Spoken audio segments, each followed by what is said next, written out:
to go, and Maddie is going to begin. Thank you very much, Maddie. So I'm going to hand over to you. So we did, before I hand over, we did 3 this already today, and it is quite tight, the timing, and most of us who are going to have individual meetings with you, like there's lots of feedback. We typically don't give a lot of feedback during the presentations, because that's what we will do. One of the things that we'll be doing in those meetings on Wednesday and Thursday.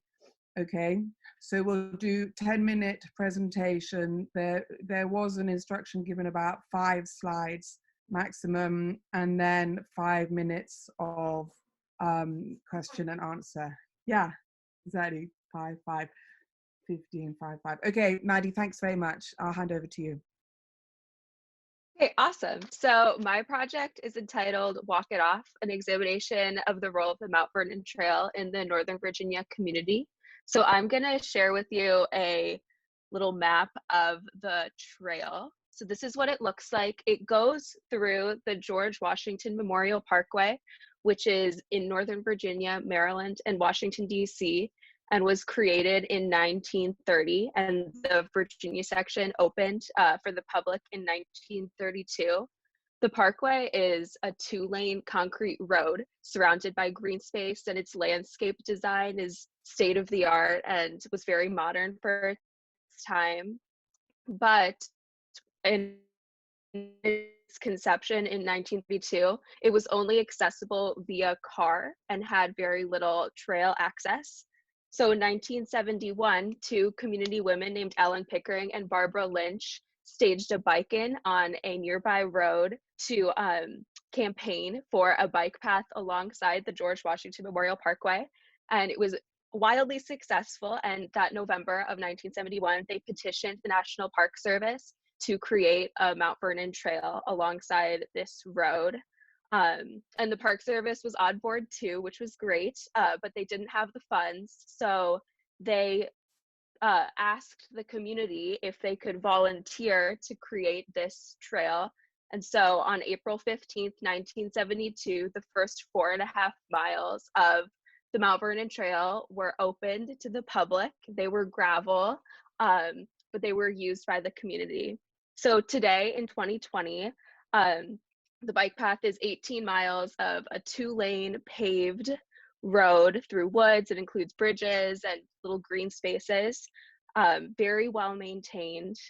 And it's used by lots of families who live in the area, as well as the younger residents of Washington, D.C., who come and, you know, do their exercises and whatever along the trail. It's also very popular with tourists. There's a Capital bike share, so people who come to the area can rent bikes really easily and drop them off at different locations. It's kind of like Lime scooters. I don't know if you guys have those where you're from, but it's run by the government, and it's a great opportunity to get people out on the trail.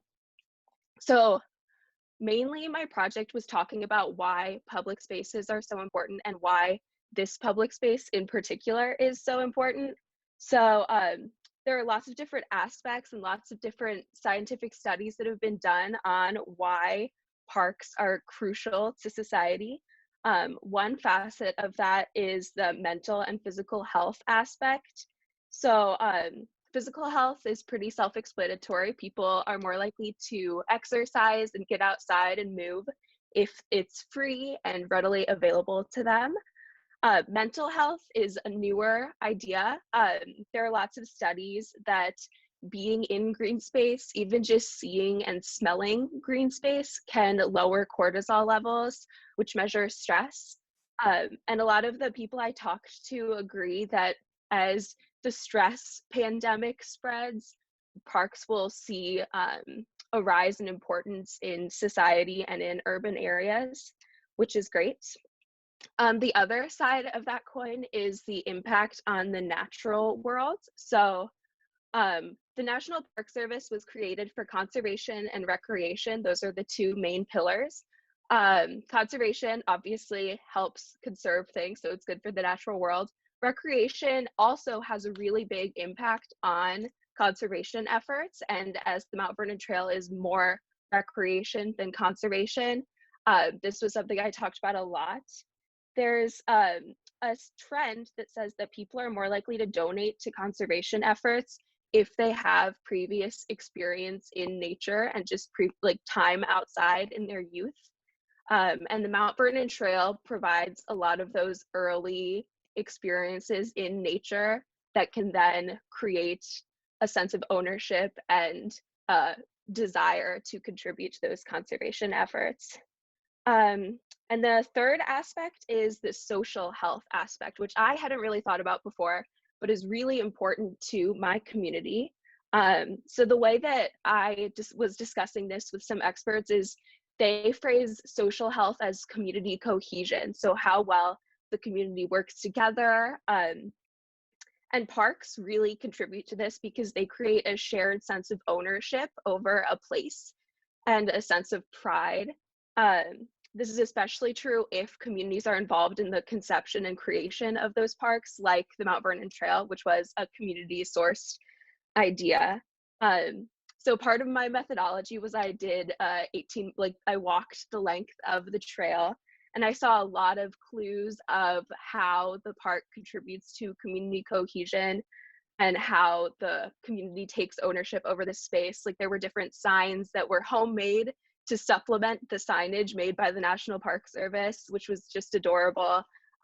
There was a heart-shaped stump filled with rocks and stuffed animals alongside the trail, and little notes left saying how beautiful it was. So yeah, it's definitely apparent that the Mount Vernon Trail is well loved by the community and contributes to that sense of community, which I think is important because although Northern Virginia can be considered a suburb of DC, things like this trail really make it feel like an actual town and an actual identity, which is pretty powerful. I talked a little bit with community members about the impacts of coronavirus on the trail. So the National Park Service is technically closed right now, but so that means that bathrooms and the water fountains are closed, as well as parking lots, but a lot of people are parking alongside access roads and on the green spaces, so the parks are pretty packed, actually, especially the Mount Vernon Trail. The springtime is the best time to be out, so that definitely plays into it. But a study by the National Association of Parks and Recreation said that over 59% of people think that parks are essential and must be kept open to help mitigate the stress that this pandemic can bring. And a lot of the community members I talked to are continuing to use the trail and continuing to know and love that space. And I thought this project was particularly fun because I've lived near the trail my whole life, and I always thought it was pretty special. But there's scientific and academic backing for why this trail is so crucial and awesome for this community. And it was really fun to delve more into that like academic side of things. But yeah, that was my project. Does anyone have questions? Great, Maddie, well done. That was fast. So yeah, now we can open it up. Thank you.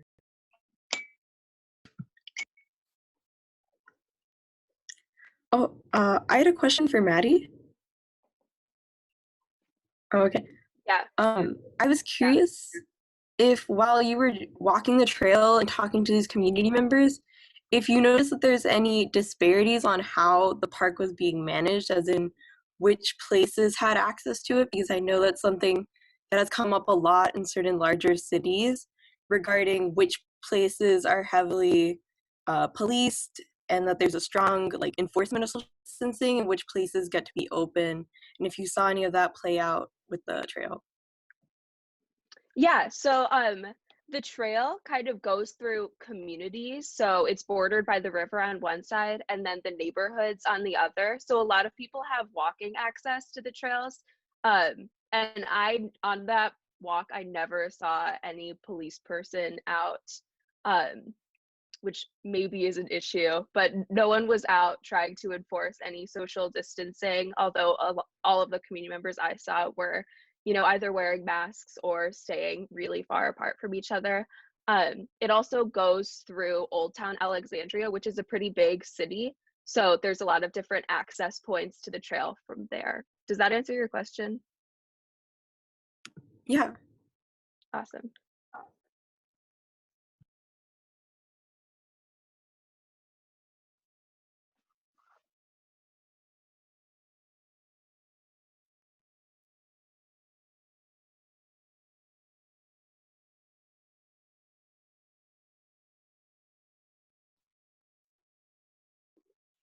Okay, if nobody has got questions, we can go on, but except we can't because Ethan's just vanished. But well done, Maddie, and obviously, for you all, for many of you, yeah, you didn't get to do the big ISP in the mountains and go, but you've made a virtue out of, as you say, out of the domestic and out of turning the lens on your immediate surroundings that you think you know so well. Maddie, thank you very much.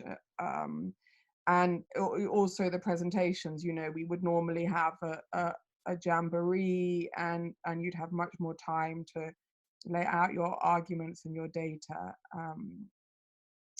And these are regrets that we have, and that we live with, manage, and hopefully, and that we can share our feelings about, okay, and thoughts about. Okay, Maddie, so we'll go on Ethan, to go on to you. Okay. Thank you. I'm gonna set a timer really fast. Okay, so most of you are very familiar about my project because I've been talking about it even a little bit when I was abroad, but it is called Broken Plates, a glimpse into how a pandemic ate away at the Seattle restaurant industry. And I'll kind of walk you through my project, basically how I present it in the ISP. So I open with the preface, which kind of explains my situation in this to give a little bit of a background surrounding why I would write something like this. And I'll skip over that because you guys already know that. And then I kind of jump into an introduction, which goes over the general timeline of how events have taken place in Seattle. And so essentially, starting February 29th was the first death of COVID-19 in Washington state. And that's really when public sentiment went from a fear of what could happen to a realization of there being an outbreak in Seattle. And that really quite rapidly changed public sentiment like overnight, not only for individuals, but also for businesses and how they would go and operate. And so sort of following the timeline from that announcement, February 29th to March 15th, which was the official announcement to shut down restaurants and bars. That would be like chapter 1 in my project. And then chapter 2 is from March 15th to about May 1st, which is the shutdown period all the way until the government announced a 4-phase plan to get restaurants and bars up and running to what they hope will be normal again. And then sort of chapter 3 is my own personal worries and anxieties about the situation and what I hope comes out of it. So jumping back to chapter 1 here. So yeah, essentially overnight, the situation changed. And for our restaurant group personally, there was about a 15 to 70% drop in business, drop in sales. There have been several other restaurant groups that have experienced even worse drops. For example, one of the most well-known chefs in Seattle had about 13 restaurants in the city, and his sales dropped 90%.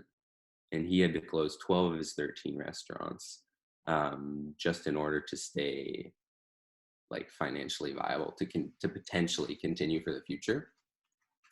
But what's kind of interesting about those drops do sound dramatic, but it is important to look at where the restaurant is as well, because for example, restaurants in sort of more urban areas, so like let's say downtown Seattle, experience much higher drops, and that's where a lot of Tom Douglas's restaurants were in, whereas some of our restaurants personally are in neighborhood areas, and those experience more on the 15%, 20% end. And the reason that is because a lot of convention centers, sporting arenas, all those things are sort of downtown. And when something like a pandemic comes up and public events are a little bit feared, those really urban locations really don't succeed quite as well for that reason, because it's such a dense population of people. Yeah, so a lot of businesses, a lot of restaurants were forced to close prior to even the government shutdown announcement.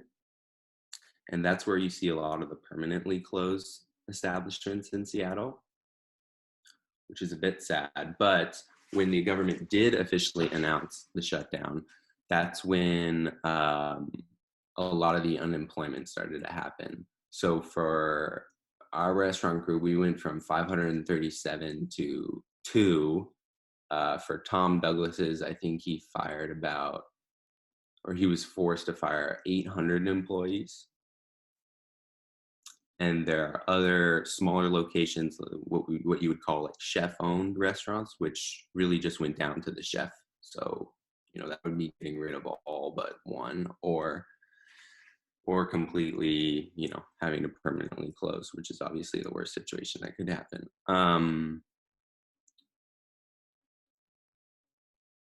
So March 15th,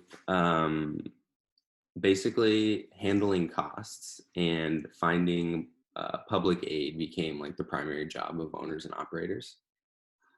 And so breaking down the cost part, essentially what that means is vendors, landlords, and like monthly service fee kind of companies had to be like contacted, and they had to figure out, do ongoing payments have to continue during a shutdown, and what would sort of be like the relief they would be able to give. And it turned out that a lot of landlords were actually willing to write off the next 3 months from March 15th. And those that weren't willing to write off those leases would just add on that 3 months to the end of the lease, so that restaurants didn't have to pay during the following 3 months, but would just have a longer lease agreement so that they would make up that payment later, assuming that things would be better. Vendors had a similar sort of response in Seattle. A lot of them delayed like payable payments and allowed for, if they were open, if the restaurant was open, to pay week by week, so that they would not have to pay the huge payable that was oftentimes over them, but they could still not get behind, essentially, and grow that sort of debt. And then those monthly service fee companies, a lot of them, because the restaurant wasn't really operating at full capacity, just dropped the fees, which was really helpful. And then in terms of public aid, there are really two main loans by the federal government. One of them is called the Economic Injury Disaster Loan, and that was supposed to be a $10,000 grant, so non-repaid $10,000 for small businesses, which means 500 employees or less who have suffered revenue loss. So that was a lot of restaurants in Seattle. But the issue with this is that when they announced that, everyone's applying, right? And so there are a lot of portal crashes. The government doesn't really know how to handle all these applications, and basically nobody received that money. I know we didn't personally receive that $10,000. And a lot of places didn't even really hear back from the government. The second type of loan that is a lot more beneficial for restaurants is called PPP, Payment Protection Program.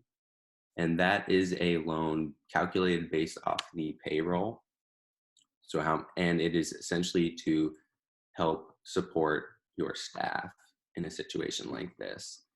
And that varies widely, but it comes out in rounds. And so the first round came out and some Seattle restaurants were supported. And now the second round is starting to come out and a lot more are being supported. And this is like a lot more. This could be up to, I think the cap is around 10 million. So that's a lot of money. And that essentially is supposed to be used to buy back all your staff and pay them for the next 2 months when things in Seattle would just start open up. Okay, so then after that came kind of May 1st, which is the government's announcement to roll out this 4-phase plan to help restaurants get back to whatever normal is going to be. And essentially the first phase is ending the social distancing. And that is, or ending the shutdown, which will be ended May 31st here, as of now. Then the second phase would be rolled out about 3 weeks later. And that would be restaurants and bars can open at 50% capacity. And then the third phase is about another 3 weeks after that. And that would be rolled out around, and that would be 75% capacity. And then after the following 3 weeks, that would be 100% capacity.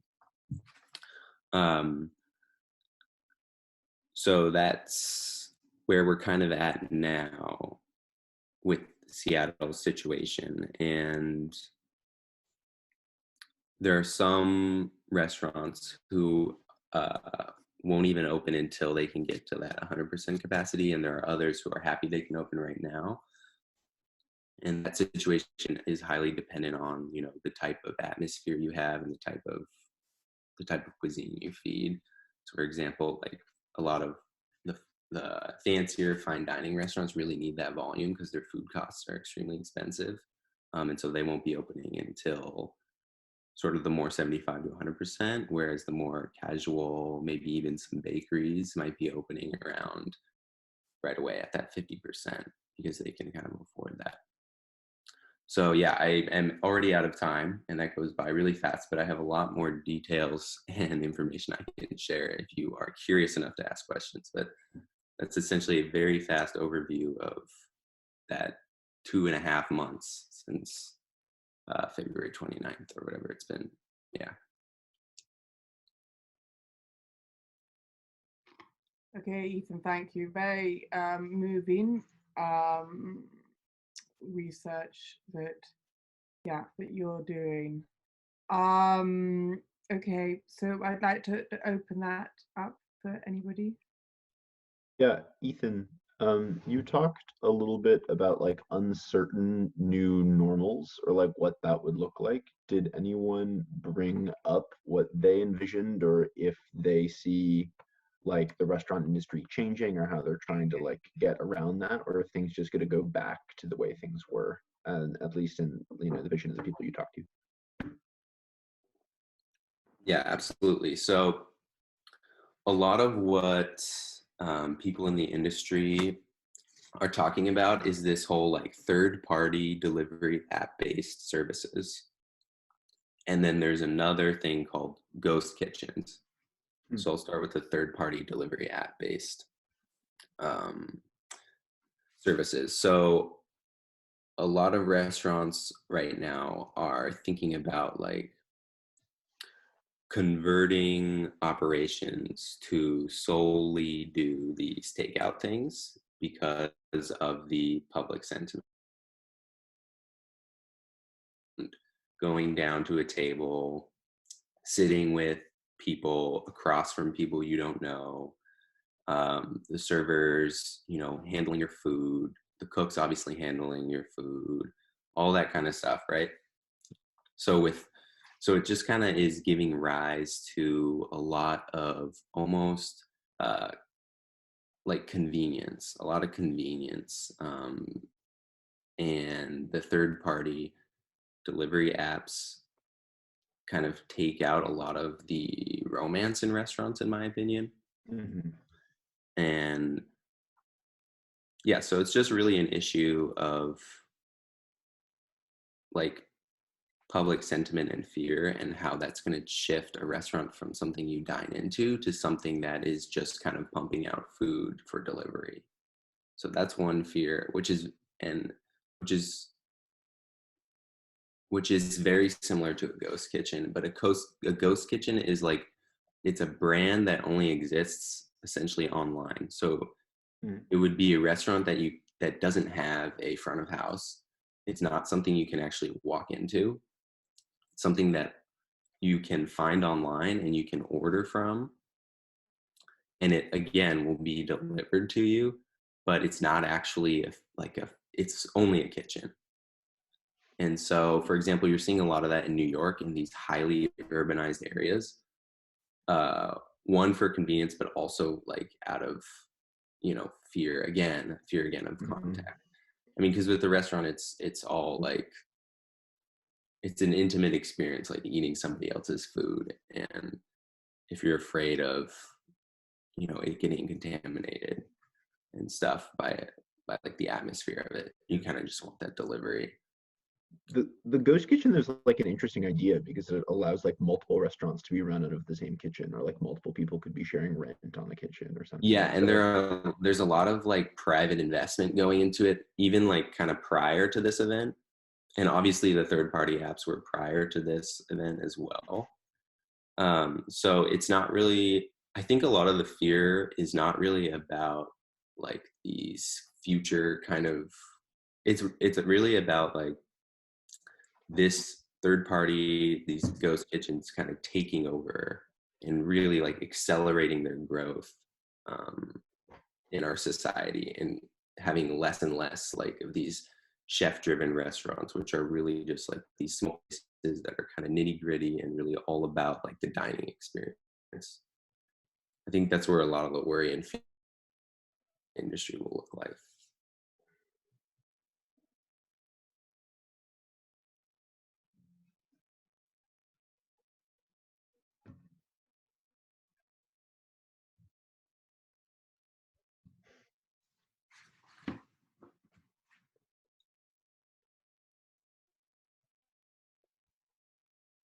Oh, it starts making noises here. Microphones are so even it. Okay, Ethan. Well, yeah, well done. We will talk more. And anyway, I think you confronted your circumstances very bravely. So thank you for sharing that with us. And now, shall we go on? If nobody else, then I think now Phoebe's going to take us to the beach. Please. Thank you, Phoebe. All right. Hi, everyone. Let me start my timer. Okay. Whoa. Sharing screen. Oops.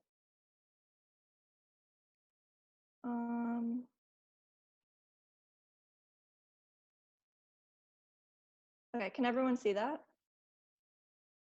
Yes? Okay, cool. All right, so my project is called Upon Closer Inspection, Tracing the Unseen at Tybee Island.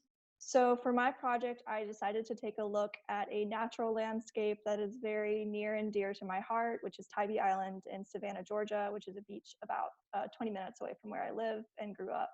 So while I've gone to this beach a lot, I've really only seen it from a recreational and a personally fulfilling perspective, and I really wanted to widen my scope and to look at the environmental and structural changes that it is facing as well.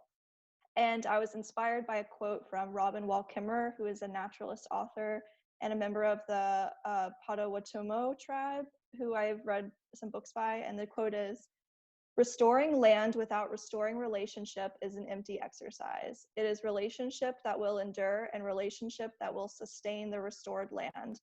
Therefore, reconnecting people and the landscape is as essential as reestablishing proper hydrology or cleaning up contaminants. It is medicine for the earth." So this project was my way of trying to strengthen my relationship to a piece of land and give reciprocity to something that has given me so much. So, okay. So the first thing I looked at was hurricanes and how Tybee Island has been affected by hurricanes. So Tybee has been somewhat lucky in avoiding the brunt of the impact of hurricanes that have hit the southeast, which is likely due to the atmospheric processes which tend to steer hurricanes offshore and back into the Atlantic instead of hitting the Georgia coast. But that does not mean that Tybee has avoided hurricanes by any means, since we've had such a huge upsurge in hurricanes in the past 10 years or so. There have been 3 major hurricanes in the past 10 years. These are Sandy, Irma, and Matthew. And just by comparison, having 3 major hurricanes in 10 years is a huge upsurge, because we used to have 3 major hurricanes in 50 years, you know, from like 1950 to 2000, and from 1900 to 1950, you would see about this level of intensity in hurricanes every 50 years, not every 6 years, which is what we're seeing now. So these hurricanes lead to a lot of flooding and increased rates of coastal erosion, which is the process by which local sea level rise and coastal flooding, they wear down the rocks and soils and the sediments, so the sand gets eroded and there's less sand on the beach. So this is a picture from Hurricane Matthew. This is kind of what the flooding looked like, and houses were destroyed. Obviously, we're still cleaning up from it. And this is from Hurricane Irma, which was more of a flooding event than a destruction event. There was just so much water. So this is Tybee from that event. This was in 2016, I believe. So my main interviewee correspondent was Kathy Sakis, who is the leader of the Tybee Island Beach Task Force, and she has been in charge of several beach renourishment projects to help protect against further coastal flooding, as we can expect to have more intense hurricanes in the future. So this project that we're seeing being worked on in this picture is the construction of sand fences. So these are sand fences made out of wood slates that are installed on the beach to aid in sand collection for the sand dunes. And dunes, the one thing I've learned from this project is that sand is ridiculously important, and I've just learned so much about sand and dunes and how vital they are to maintaining a beach's ecosystem. Tybee in particular relies on its dunes for their role to prevent beachfront erosion. So the Tybee tides are 7 to 9 feet on average. So the Barrier Island shoreline is flushed twice daily. So the water is constantly coming in and grabbing all that sand and just eroding the beach. So dunes are really important to protect against this erosion and create kind of a barrier for the water to hit up against and not have to take so much sand.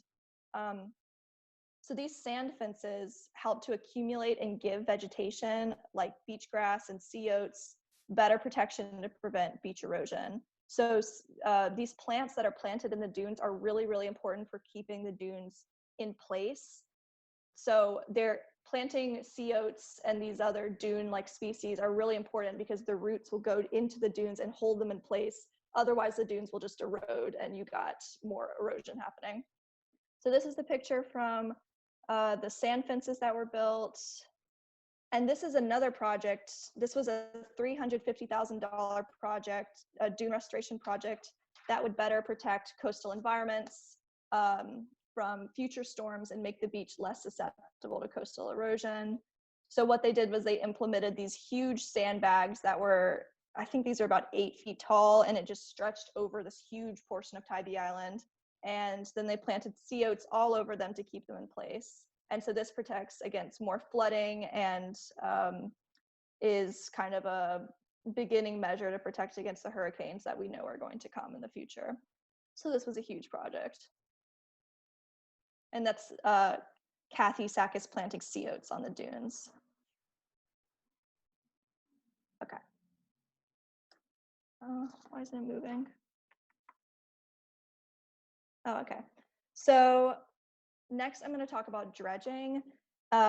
Dredging is the process in which ships remove large amounts of sand from harbors or river channels to increase its depth. So basically what this is these huge ships that have these kind of vacuum-like arms on the side are just digging into the harbor and pulling out huge amounts of sand and then depositing them pretty much somewhere random. And the reason that they're doing this is to make room for cargo ships to be able to go through this water. So it's for economic purposes, because we have these huge cargo ships that need to get in and the water isn't deep enough, so they dig in the sand and make more room. And this drastically alters the original composition of the sand in the ocean, and then creatures that depend on that original composition, they die out. So some of the marine life that is directly impacted that I learned about are the green sea turtle and the sturgeons, which are these like big swordfish kind of looking things. So the green sea turtle, one of Kathy's jobs in her past was to be an observer on these dredging ships, which are the ones that dig out all the sand. And what she would do is, once they digged out all the sand, her job was to look for body parts of sea turtles that had been killed in the process. And if there were more than 6 sea turtles that had died, then she had the power to call off the operation. And so she had this very strange job of piecing together sea turtle parts to see how many had been killed in the operation. And 6 sea turtles, it doesn't sound like a lot, but these sea turtles are extremely slow to mature. It takes them 50 years to reach sexual maturity. And therefore, they're very slow to reproduce in numbers and recover from their status as a threatened and endangered species, which they currently are. So really, every sea turtle counts. I mean, these are species that can live up to 100 years, and they are getting killed by this process of dredging to make room for bigger and bigger cargo ships, which will continue to increase in size as we need to bring in more stuff. And then sturgeons, they typically spawn upstream and they feed in river deltas and estuaries, which is exactly where the majority of dredging is happening to make room for these cargo ships. So these are ancient fish species that are directly impacted and killed by this process. And where am I at time? Okay. And the last thing I'm going to talk about is warming sea temperatures. So Tybee is host to a disproportionately large slice of marine life.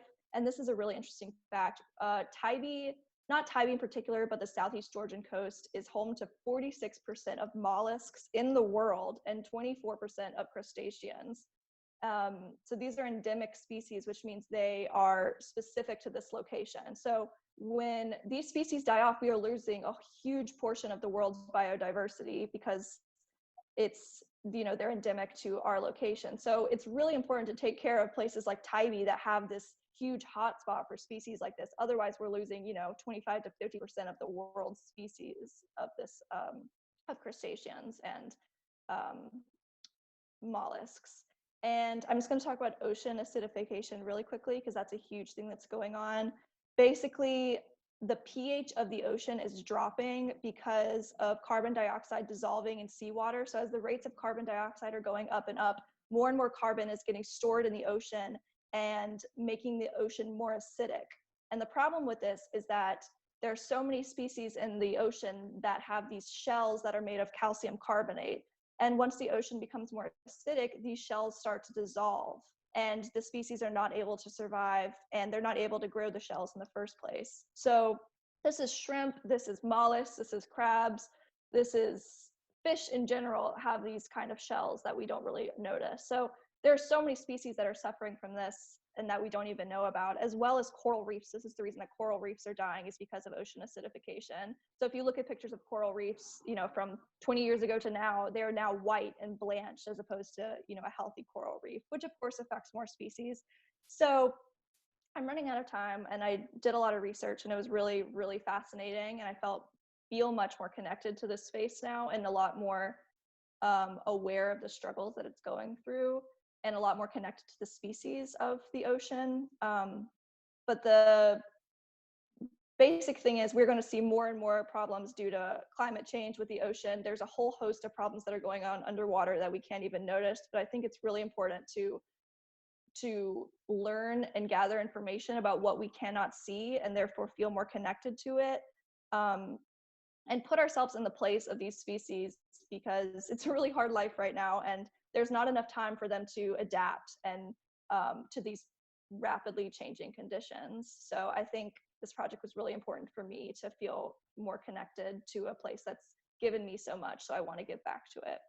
So yeah, that's my project. Great, thank you, Phoebe. Yeah. So at least it's not all bad news. No, it's not. We'll open it up for questions.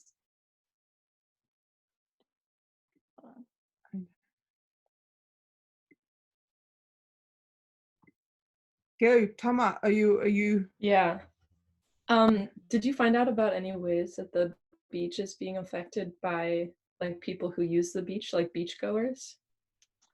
Yeah, I didn't really. It seems that beachgoers, it's a pretty like harmonious relationship between beachgoers and I mean, I guess the one thing would be overfishing. I mean, people who are continuously fishing and without regards to the species that are dying in the ocean, that's a problem. But people just swimming in the beach and enjoying the beach, it's really not a problem unless they are directly impacting the beach by littering, or by overfishing, or by, you know, driving their huge loud boats that are disturbing the whales. But if you're just going to the beach and enjoying it, then it's, you know, the beach wants to be enjoyed, I think.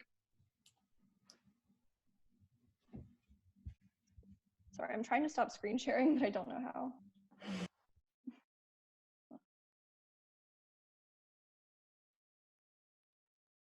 I bet Pema could take control of your computer. Could he? Sure, I'm trying. Okay, Phoebe, well done. Thank you very much. So if nobody else wants to ask them, we'll go on to Claire, please. Thank you. Okay, let me see if it's gonna work. One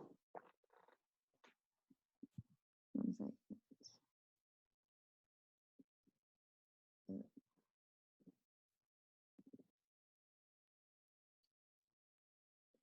Does that work? Mm-hmm.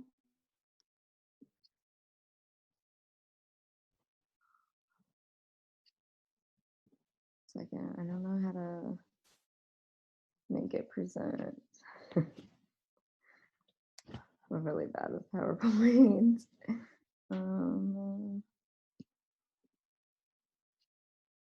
You can go to slideshow, Claire. Slideshow. Yeah. Okay. So I called my project Taken from the Himalayas. My experience growing plants from the Himalayas in my backyard. This slideshow is longer than 4 slides, but it's just all pictures, so I'll basically just like be running through it.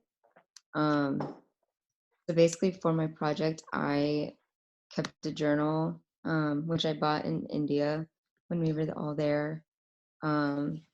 Just like kind of like keeping track of the process, and also just like writing about this time. It got like pretty off topic sometimes, but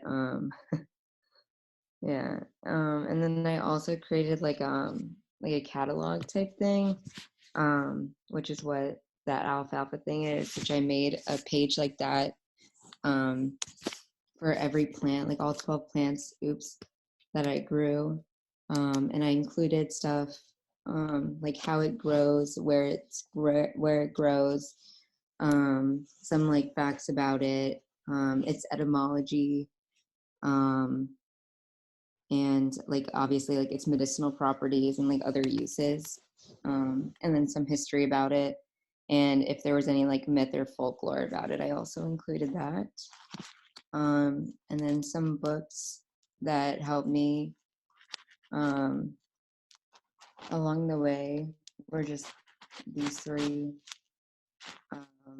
I included some poems from Mary Oliver's Swan book in my journal, and also 3 quotes from this book that this person gave me when I was celebrating Losar with my family.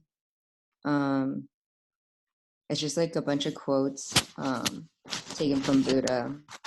And, I put some of those in my journal, and then I used the Book of Tea and Herbs sometimes in my catalog. Here are the Himalayan fern and the Begonia rex before I potted them. And these were all the plants when they came from Crimson Sage Nursery, which is a medicinal plant nursery run out of California. And it's also all organic, and it's women owned. So I thought that was pretty cool. And then this is all of my plants in pots. Took a surprisingly long time to pot 10 plants, but it was fun. There were some scary bugs that came out of the soil when I broke them up from California, so that was exciting. Those are them all together. I had a plant inside recently because it's been snowing and frosting in May. So now they're inside so they don't get damaged, and I have to keep them in the sink when I water them because the water goes through. And then one of the plants that's like been growing really fast, and that I was like personally like thought was really cool was the Baizi plant. And this was what it looked like on April 30th on the left. And then by May 1st, that part that was like yellow and dying already came off, and there was like already a new bud. And then on May 3rd, it already looked like that, and the next day it was even bigger. And then on May 8th, it looked like that. And then May 10th is even taller. So I just thought that was really cool. And here it is from April 30th to May 10th. So it's definitely like all the leaves like fanned out and stuff, which is I thought was really cool. And it just grew a lot faster than all the other plants that I have because they arrived on April 30th due to like unprecedented orders like at Crimson Sage Nursery. And so she was really backed up. And then another plant that I thought was really cool, especially once I researched it, was the Gulan plant. And it's also called the immortality herb because of its medicinal properties and anti-aging properties. And you can basically just take off some of the leaves and soak it in boiled water, and it makes like a tea that basically tastes like a sweeter green tea. I'm waiting for this one to get a little taller before I start picking them off to try it, but I'm excited to try the tea. So that one was really cool. And then these are my stinging nettles. I think they have a disease. I'm not really sure what it is. I spent a really long time trying to look it up. But diseases and stinging nettles, I don't think are really studied that often because it's kind of just considered a weed. So that's really sad. I don't know what's happening to it. So if anyone knows and knows how to save my plants, please let me know. Because every day it just keeps getting like blacker and blacker. And then that's like the whole PowerPoint, but I can talk a little bit more. I don't know.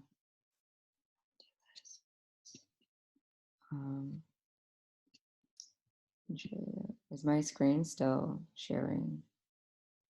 Yeah. Okay, so this is the catalog that I put together.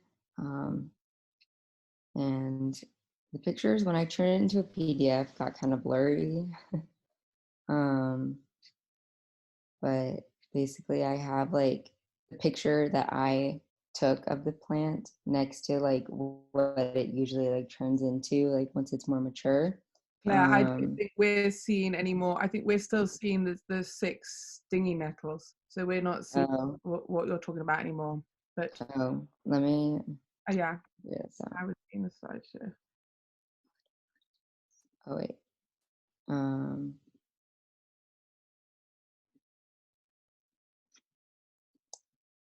Oh, I got it. I think I got it. Does that work? Is that good? Yes. Okay. And this is what it looks like. Oops.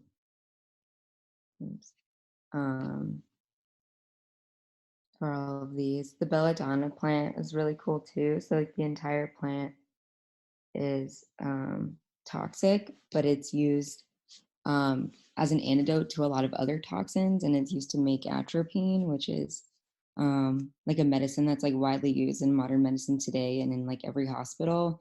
It's used to like restart the heart when it's failing too, because it makes your heart beat really fast.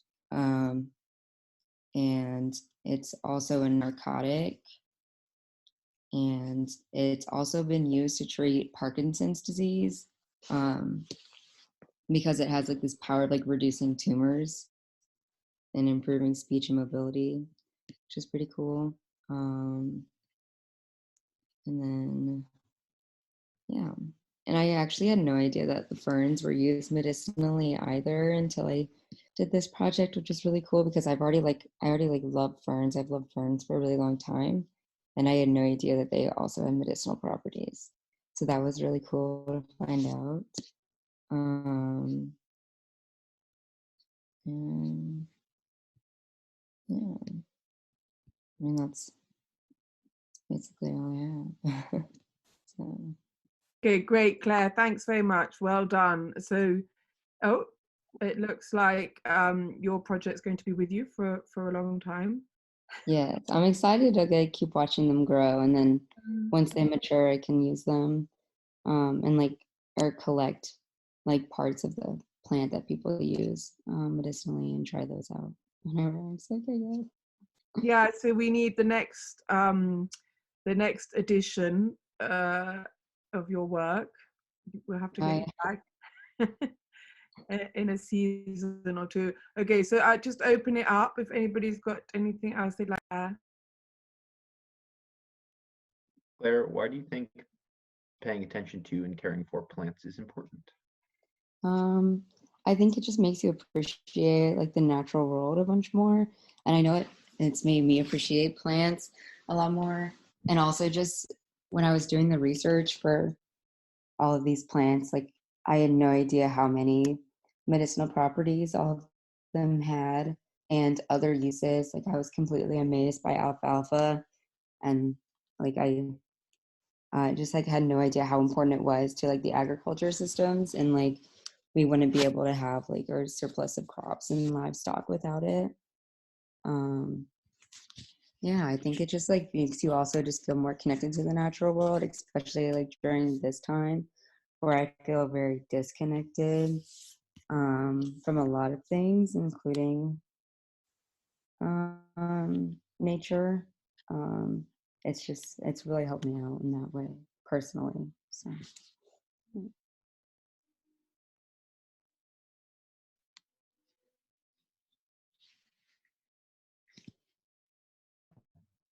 Also, just like it seems as though based off plant shortages and things, a lot of people are getting into growing plants during this time. Do you think that that's going to make some sort of like lasting change? Like, do you think this time matters in terms of people getting interested in plants and like caring about plants? What do you think about that?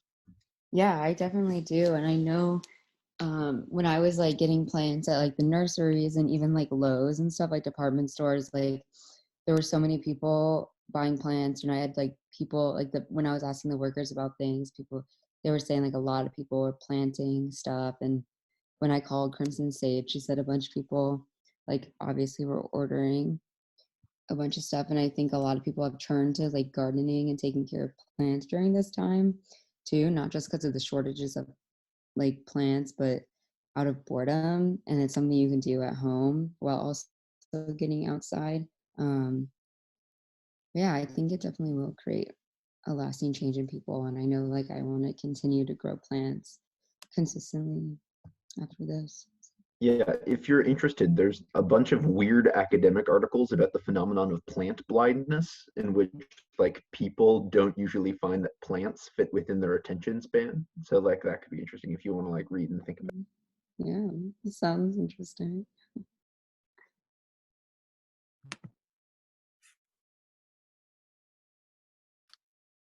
So stop me if there's any technical issues, but yeah.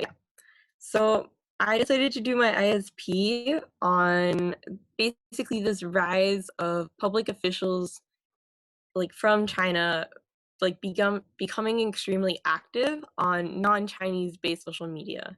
And so it's my title is obviously a reference to the quote unquote firewall, Great Firewall, which is basically the border between apps that are allowed in China, most of which are China's based, and then the rest, which are pretty globally used. So, as I said, there's kind of this sort of Chinese intranet, which is a set of social networks and all this that are entirely based in China, and then this larger global internet, which is banned and is used in pretty much the rest of the world. Obviously, there is some overlap, and it's not as easy to say that there's a complete barrier. But because a lot of these apps are very successful domestically, but not at all internationally because of concerns over censorship, personal data, and also a lot of times they're very hard to access on certain app stores, or they only use Chinese and they're not open to like English language, which can make it really hard to use. Some of the most famous of these apps are WeChat or Weixin, which is of course a kind of messaging app that a lot of people compare to Facebook. There's Weibo, which is a microblogging platform that's kind of a cross between Twitter, Blogger, and Instagram, and Youku, which is the Chinese YouTube. There are a lot of other apps. There's like QQ and Xiaohongshu, but for now, I was interested in terms of Weibo and Twitter because those were the ones that has the most ability to just put out statements and sort of recreate the Twitter atmosphere. And so then to do that, I thought it was important to like understand what Chinese propaganda looks like and like why it is the way it is. So I think a lot of times people tend to imagine a kind of older style of propaganda, one that was popularized during the Mao era, which had a lot of influences from like the Soviet era, because obviously they're neighbors, and at that time the relations were still reasonably good. And so as you can see here, there's this sort of idea like solidarity between all of these groups and the like advancing of socialism. And so one of the theories for why Chinese propaganda is the way it is that it's basically a way of signaling the power of the government, and it's less so about brainwashing the people and making them believe it, but instead showing that they are able to enforce this sort of worldview and that they have this power to create it. And so it's much more of an intimidation tactic than it is any actual attempt to rewrite. However, in recent years, because of the way so many things have shifted to online and the sort of deeper penetration into personal affairs, we've seen a switch in that terms of propaganda, where you still have the like large banners and other things that talking, for example, about like the Chinese dream and things like that. But you also see the rise of smaller forms of propaganda, such as the quote-unquote 5-cent army, which is hired trolls essentially who will go in and de-escalate conflicts and or just post very pro-China things on anything that could be controversial. And then of course there's just the taking down and censorship of most posts that are on the Chinese internet. However, once you start looking at propaganda on non-Chinese platforms, you start to see a switch, mainly so I was looking at Twitter and these officials. I've posted some examples, but one thing that I had noticed was that unlike other instances of propaganda, this was neither censorship, because obviously Twitter, they don't have access to Twitter in the same way that they would Weibo. And it also, like, while there was a rise, like, while studies have shown that there's a rise of bots and that there are, like, sort of these 5-cent trolls posting saying. It's also a lot of this push for propaganda is coming from high-ranking officials, who, as you can see, are verified by Twitter. This, for example, is the spokesperson of the Ministry of Foreign Affairs. This is the former ambassador to Pakistan, and is a high-ranking Ministry of Foreign Affairs official. This is the Chinese embassy in Sri Lanka. Other people that have posted are the head writer of China Daily, which is a party newspaper. Same thing with the owner or head person of the Global Times, which is another one.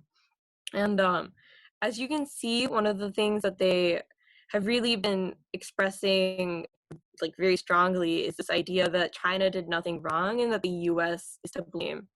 In the middle tweet, for example, this Li Jianzhao actually caused a lot of trouble because he repeatedly claimed that COVID-19 originated in the US and that it had no ties to China. As you can see, he claims that the US Army brought it. He like retweeted a bunch of tweets from people speculating that might have had COVID-19 much earlier on. He said that it was a deliberate attempt to bring down the Chinese people.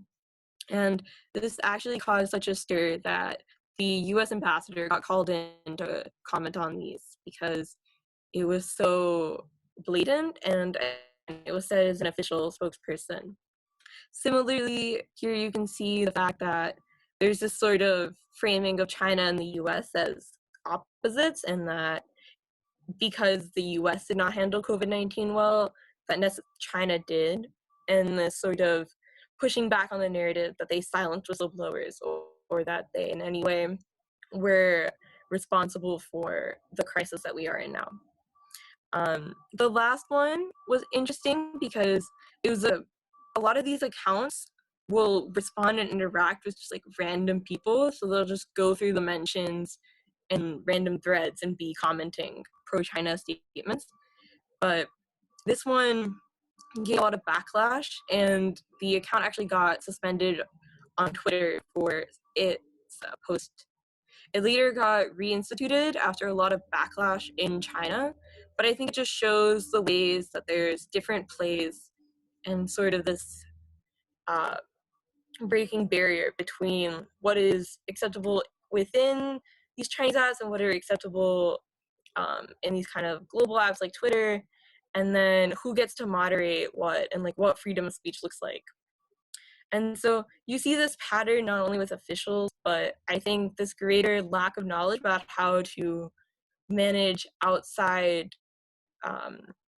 outside apps was also shown in the recent instance in which a Thai actor and his girlfriend posted things on Instagram that seemed to speak towards Taiwan's independence as a separate entity from mainland China. And there was a lot of blowback, including all these like trolls on Twitter. And what happened was it basically started a Twitter war with a bunch of memes, and it actually stopped the kind of spread of this, like, they wanted him to apologize. It actually backfired, and a lot of Chinese fans had to apologize because it ended up being a rallying cry for a lot of pro-Hong Kong, pro-Taiwan, and then Southeast Asians who had concerns over the increasing influence of China. So you would see a lot of things that were tagged with this Nevi thread, talking about the actor, mentioning, for example, the damming of the Mekong or the South China Sea. And I think that kind of shows the ways in which once they leave the bubbles of Weibo, there is an uncertainty as to how best to proceed, especially because there's not a lot of crossover in terms of online literacy, since there's such different ways of interacting in these Chinese-based apps than there are on Twitter. So it's important to note what China wants in terms of diplomacy and the COVID-19 crisis and how they hope to come out of it. So one of their huge attempts was through quote-unquote mass diplomacy, which was not very successful since it consistently, there were reports of the donations being flawed and unusable. There were some things that were reported as donations that were revealed that were to be purchases. It just didn't really succeed, especially in light of other countries doing so much more and so much more successfully. There's also a lot of backlash against because people perceive that China hid early evidence of the virus, whether it was through the silencing of Li Wenliang, who was an early whistleblower about the spread of a SARS-like virus in Wuhan, and also the role that the WHO played in claiming that there's no human transmission and that travel bans would not be effective. Lastly, another thing that has come out of this in terms of diplomacy in the COVID-19 crisis is that Taiwan has gained a lot of global recognition because of its success against the virus and a really concentrated attempt to gain a larger foothold in some of these countries, which has actually led to it fighting for recognition in the UN once more. So in conclusion, I think you can see that China wants to reestablish the social order in which it's able to say, create this dichotomy of the US was bad and China did well. But because of the limitations in which they've previously worked, where the propaganda existed in such an insular element, that now they're not able to successfully transform it to a larger global setting and appeal to non-Chinese audiences. So yeah.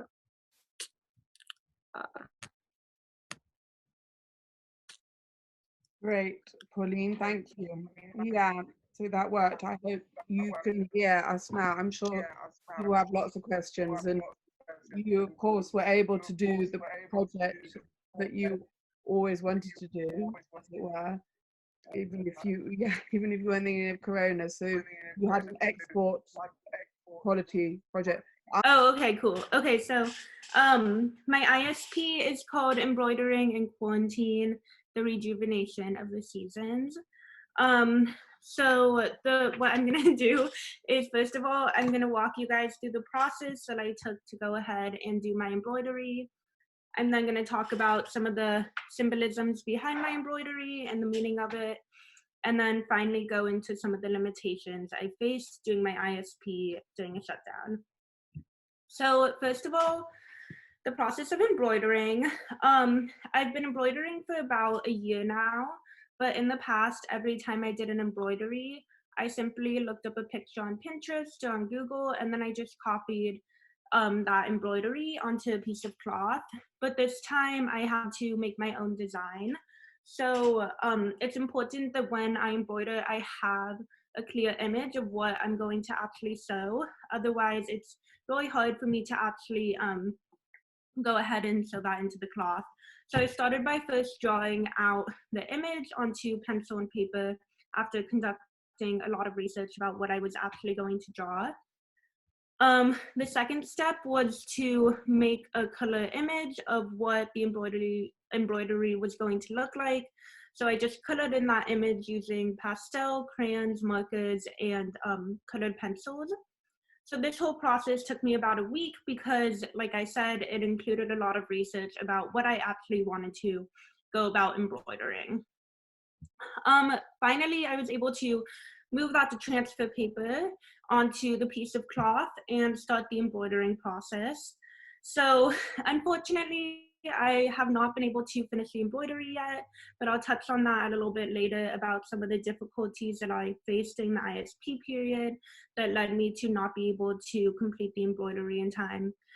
But pretty much embroidering, to do that, you use a bunch of different colors of thread and do a ton of different stitches. So there's, I don't know if can you guys see it better if I do that? Okay, so there's like literally thousands of different stitches just on this part of the embroidery. It's also a much bigger embroidery than I've done in the past. It's about maybe 8 inches by 8 inches, which is a pretty substantial piece of cloth to be working with. So moving on to some of the symbolism behind this embroidery, I wanted to combine being able to talk about environmental problems right now and be able to combine some symbolism, some Buddhist and Tibetan symbolism into the embroidery. So first of all, I wanted to touch on the lotus flower. And I was really shocked about just how much meaning and symbolism there is in this one flower. So the symbolism behind, or the first culture to actually begin using the lotus flower is an important symbolism is ancient Egypt. So in ancient Egyptian culture, the white lotus flower is a sacred lotus of ancient Egypt, and the blue lotus is a symbolism of creation and rebirth. This is a famous piece that is located in a museum in the UK, I believe. Maybe the Louvre, I'm not sure. But this is a famous piece called Nebamun Hunting. And if you look closely, there's a lot of lotus flowers in the marshes. And pretty much this is just one of many examples of Egyptian art using the lotus flower to encompass symbolisms of creation and rebirth. It's also, you can also find the lotus flower carved or painted onto the base of pyramids and temples throughout Egypt.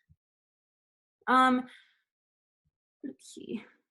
In Hinduism, it's also, the lotus flower is also has a lot of meaning. Let's see. It's believed in Hinduism that everyone possesses the spirit of the lotus flower, which is eternity, purity, divinity, fertility, and youth. It's also associated with the gods Vishnu, Brahma, and Shiva. Finally, moving on to Buddhism and what it means in specifically Tibetan Buddhism. So it's believed that the lotus flower has a lot of meanings, one of which is the meaning of reincarnation and rebirth.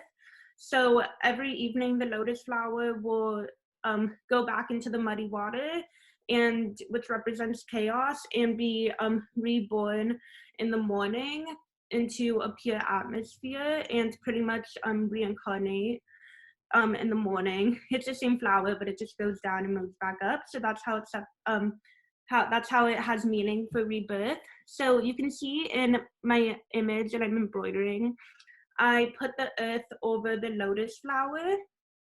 And the reason that I did that was because I want to show that if we're able to, you know, treat the earth with respect and treat it in a positive way and help decrease climate change, then I think that the earth will be able to reach the stage of enlightenment, in which it will end the cycle of samsara and reincarnation, and eventually it'll be born and be able to no longer have to go through this process of dying and having to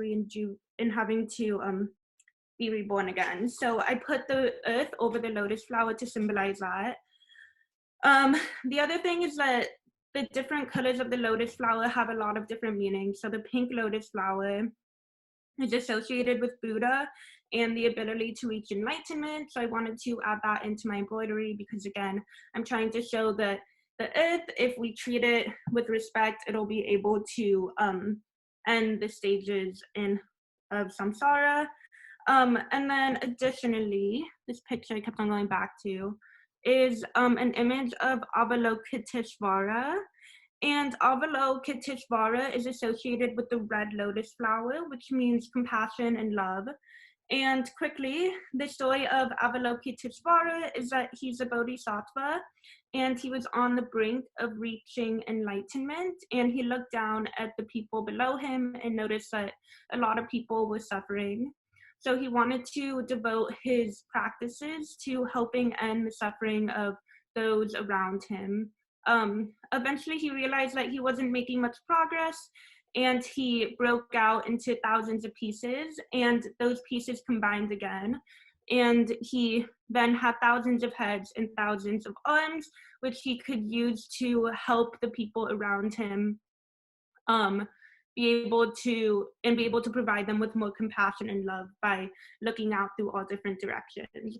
So the red lotus flower also has a mantra that goes along with it, which is the jewel is the lotus.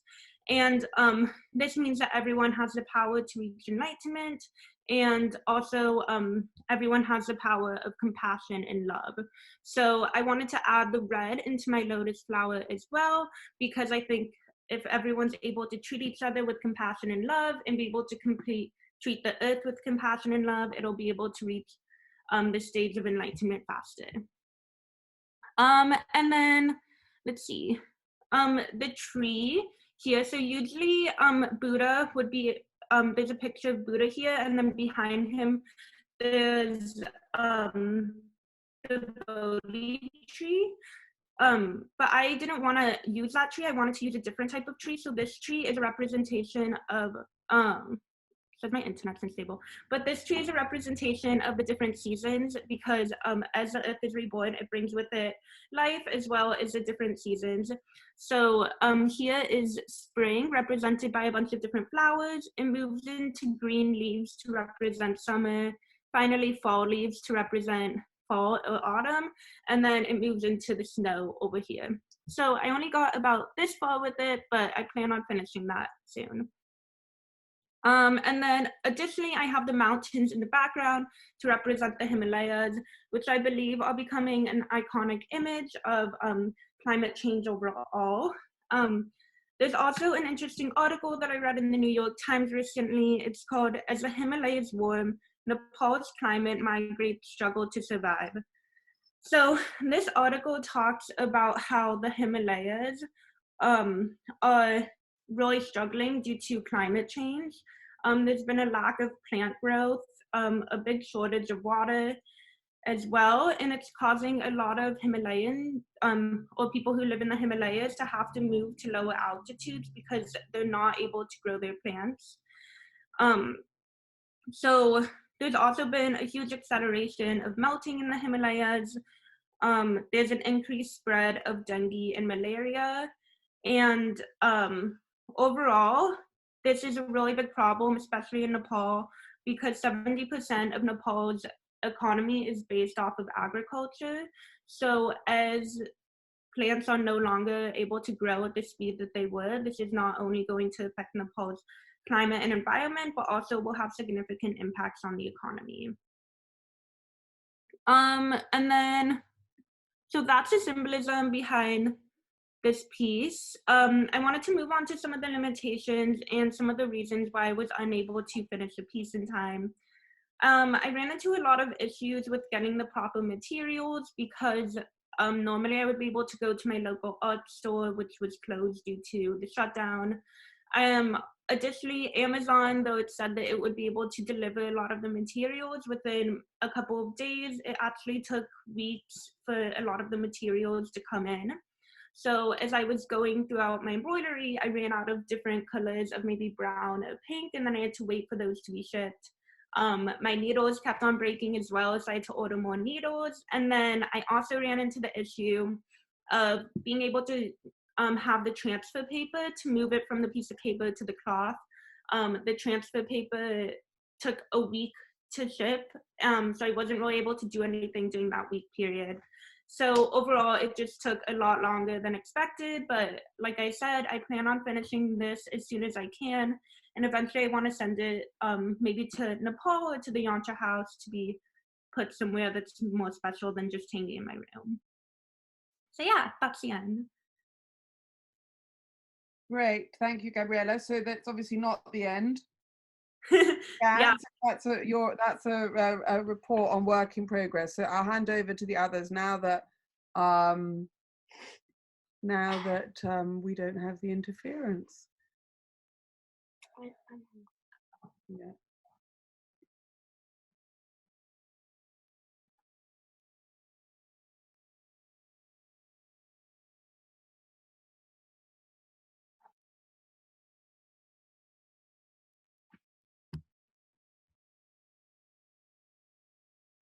Okay, well, if nobody wants to discuss this here and now with Gabriella, then we don't need to.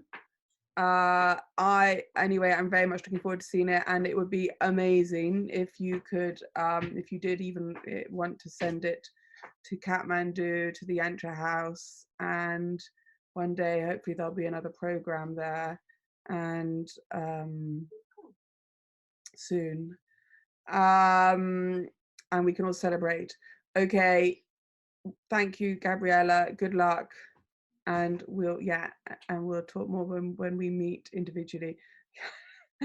And now Tamar, please, for the grand finale of today. Hello. Hello. Okay. Okay.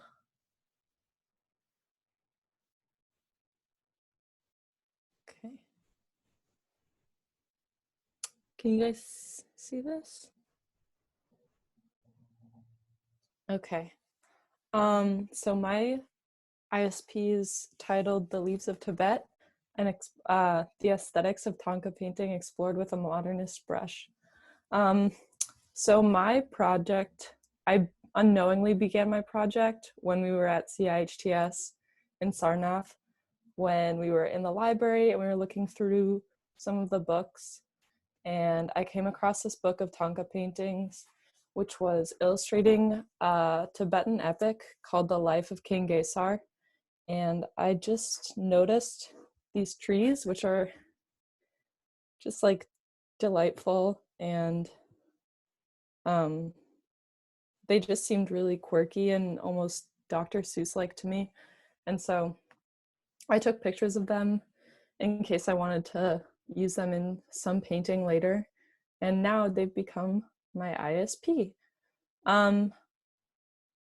So I wanted to do some research into this artist, this particular artist, and who possible influences could have been on this style, which I thought was pretty unique within the world of thangka painting. And so I found this is a Tang Dynasty painting, which is titled Ming Huang's Journey to Shu. And I noticed these mountains and the clouds. A lot of the stylistic elements I noticed were pretty similar.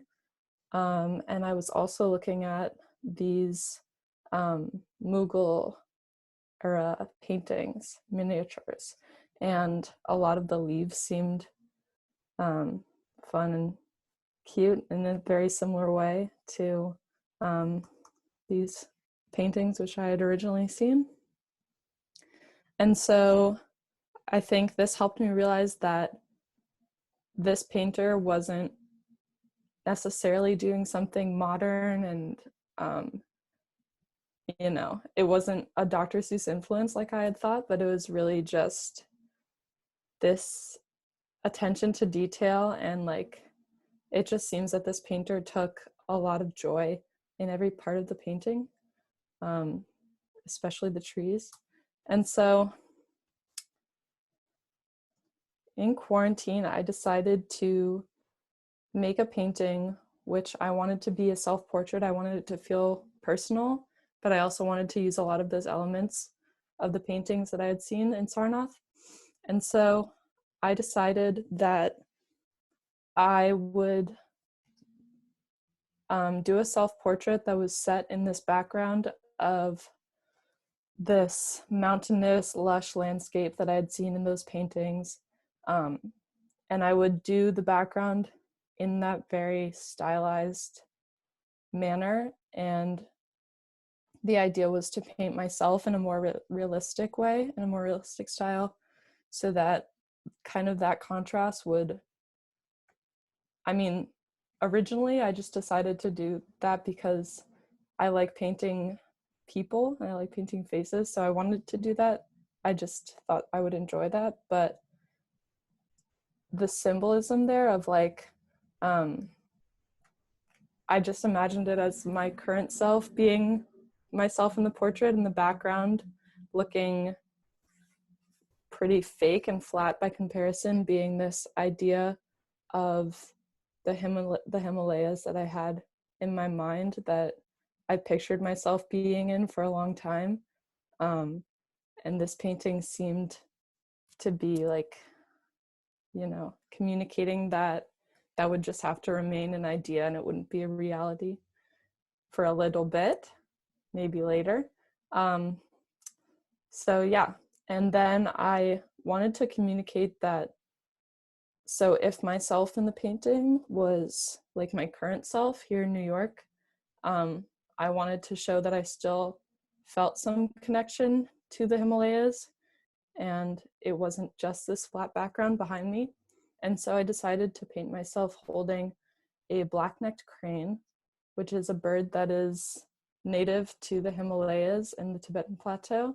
It breeds on the Tibetan Plateau in the summer and then it migrates down to the northern areas of Nepal and India and Bhutan in the winter. And it's considered a sacred bird in those parts of the world, and it even has its own festival in Bhutan, the Blackneck Crane Festival, which is wonderful. It's considered a symbol of longevity, long life. And so I decided to paint myself holding this bird to show the connection that I still had or felt to the Himalayas. So yeah, I'll just talk a little bit about how I went about painting this. So, there's my painting. So I started with the greens and the mountains and the fields. I discovered by observing those paintings that there's a really specific color schema that's used, where like you can see here, like things will get lighter as something passes over them, or as they move downwards. It's kind of like a vertical gradient type of deal. And so this was something I noticed, which I wasn't used to because it's not really the way light works in real life. But I found that if you just stick to this schema, then everything makes sense within the world of the painting. And so that was really interesting, to try and paint something that didn't necessarily look realistic, but was, you know, still very specific. So then I moved on to the trees, which were really, really fun. And I spent a lot of time on them. It was a lot of fine, like, you know, detailed work. But that was really enjoyable and fun. And then I began painting myself, which was really cool. It was really enjoyable, and definitely took a lot of concentration, but I was really happy with how it came out. I decided to paint this fabric I'm wearing in a more flat style, like a little bit because I didn't have that much time left, and a little bit because I thought it would be it would play interestingly with the flatness of the background, and I didn't want to draw the attention too much away from the background, because I wanted the foreground and the background to be kind of equally important in the painting. So, you know, I'm still not sure that this style works 100%, but I'm not mad at it. And then I moved on to the crane, which I didn't like painting because it was, I don't know, I don't like painting birds or animals really. And it was kind of, I only had reference pictures from the internet, and so I couldn't really see like how the shadows would work and how light would fall on myself or on the crane, and so I kind of just had to guess. So that was a little less fun, but you know, I like them. And then the last thing that I moved on to was the clouds, which are adorable, and that was kind of nice, mindless work.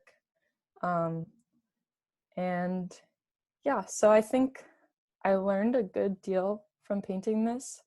I learned a lot about how much detail is in traditional Tibetan paintings and how much fine line work goes into every aspect of the painting, and how much love and care, because the original paintings that I was looking at had a lot more going on than this. There's a lot of like empty space in my paintings, and I think, yeah, I can tell why they take so long to make. Yeah, I think I also learned a little bit about myself as a painter, and I definitely learned that I enjoyed this project so much because I just don't have the attention span to paint in one style for an entire painting. And so this was fun to switch it up.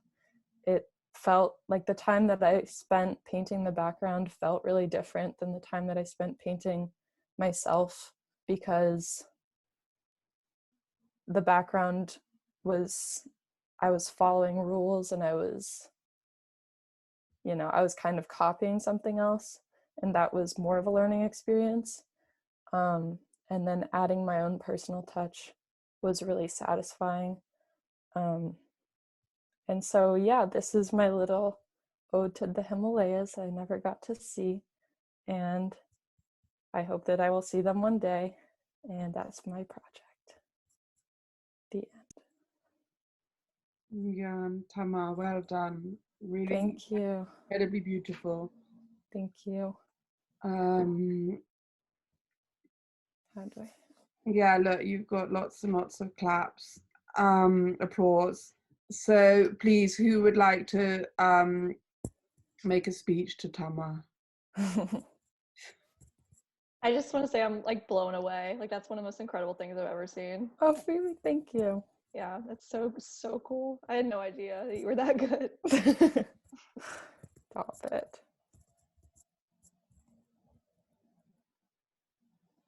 How did you said painting the trees was really fun? Like, how did that like that? Those were so cool, and they like look so accurate too. Like, how did that like feel, or like how did you go through that? Or I don't know. I just like want to hear about the trees. Tell me about the trees. The trees were awesome. The trees, I can go back to this. I blocked in. Hello. Hold on. I have.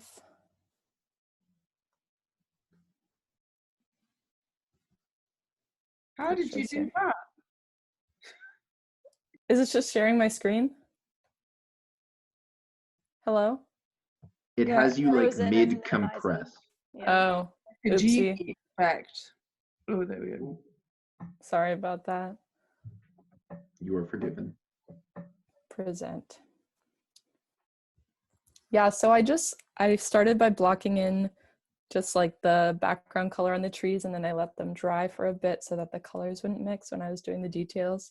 And it was really just like so rhythmic and just methodical, and it wasn't like mindless work, but it was definitely very methodical, and it allowed me to think a lot as I was doing it. That was just so fun. My neck definitely had problems after that, after those few days. Neck problems for sure. But yeah, that was the trees.